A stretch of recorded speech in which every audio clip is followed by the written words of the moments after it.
Facing the undefeated Krell champion, we present Cadet Elena Voss of Earth, making her first entry into the Galactic Championships. A human? Her grandfather taught her everything. It took 7 seconds to show it.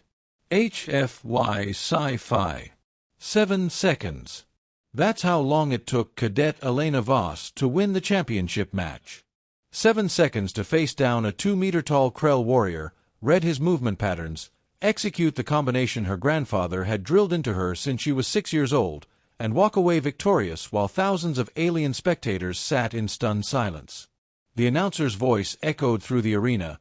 In an unprecedented match duration of 7 seconds, we have a winner, Cadet Elena Voss of Earth. I stood over my opponent's motionless form, breathing controlled, expression composed, while the reality of what had just happened began to sink in. A human had just beaten a Krell warrior. Not just beaten, dominated. In 7 seconds. My grandfather would have been proud. I'd been training since I was 6 years old. Not in schools. Not with friends my own age. My grandfather, Thomas Voss, had been a military combat specialist for 40 years. When my parents died in a transport accident, he took me in and made a decision. He would teach me everything he knew. The Voss method, he called it. Not a martial art, not a style, but a complete philosophy of combat. Observation. Prediction. Economy of motion. Understanding your opponent's biology better than they understood it themselves. Fighting smart, not hard. You're smaller than they are, grandfather said when I was 8 and had just lost a sparring match to another human child twice my size. That's not a disadvantage if you understand leverage, pressure points, and momentum. A human body works the same way on every species. You press the right places, you don't need strength. By the time I was 12, I could take down opponents twice my size. By 16, I was teaching the techniques to other cadets. By 23, I was ready for the Galactic Combat Championships. The human military had laughed when I entered. Humans weren't known for combat prowess. We were known for being soft, emotional, easily tired. We didn't have the natural advantages that other species did. We didn't have armor plating or multiple limbs or toxins or enhanced strength. But we had something they didn't, the ability to read. To watch someone move once and understand the pattern. To recognize the microsignals that indicated what they would do next. To calculate the exact amount of force needed to disable without killing. To fight with our minds first and our bodies second. The Krell warrior had come into the arena confident. 2 meters tall, scaled armor, enhanced strength, combat experience from a dozen campaigns. He'd beaten every opponent he'd faced in this tournament. The aliens in the stands were betting heavily on him. The announcer had said my name with almost a note of apology. And facing the Krell champion, we have Cadet Elena Voss of Earth, a species making their first entry into the Galactic Championships. The Krell didn't even salute. He laughed. That was the first mistake. The match began. He moved toward me with the confident stride of something that had never lost. I waited, my eyes tracking every movement, every shift of weight, every way his body prepared for what came next.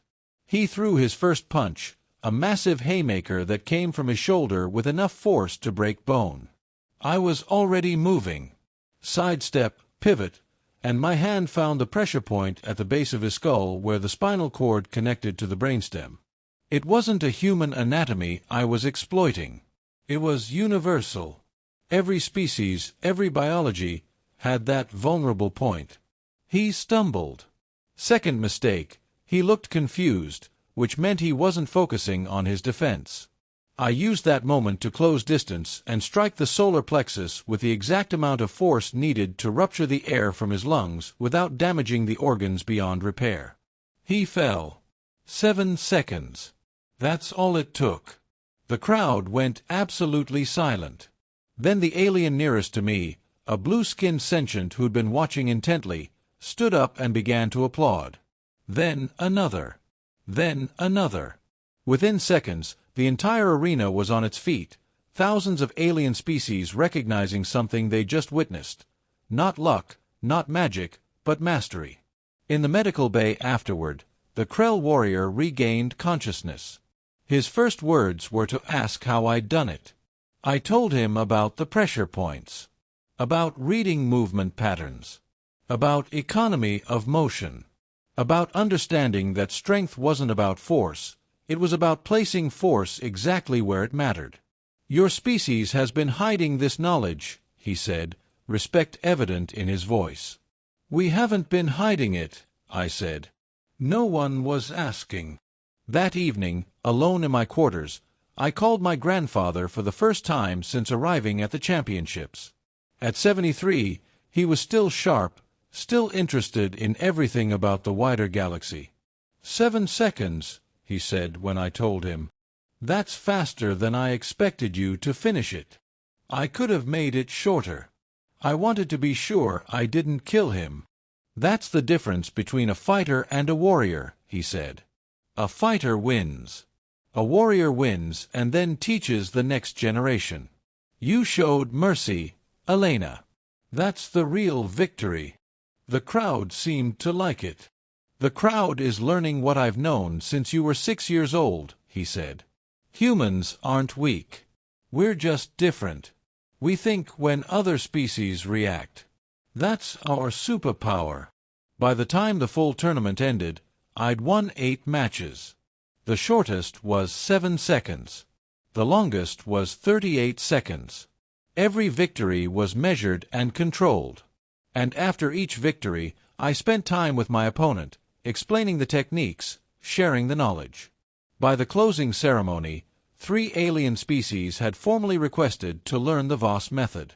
Humans, who had entered the tournament as a curiosity, were leaving as teachers. I stood on the champions' platform, looking out at the arena full of thousands of different species from 100 different worlds, and I thought about my grandfather, alone on Earth now, watching the broadcast, knowing that his lifetime of knowledge was about to change how combat was understood across the entire galaxy. 7 seconds had been enough to show them what human ingenuity could do.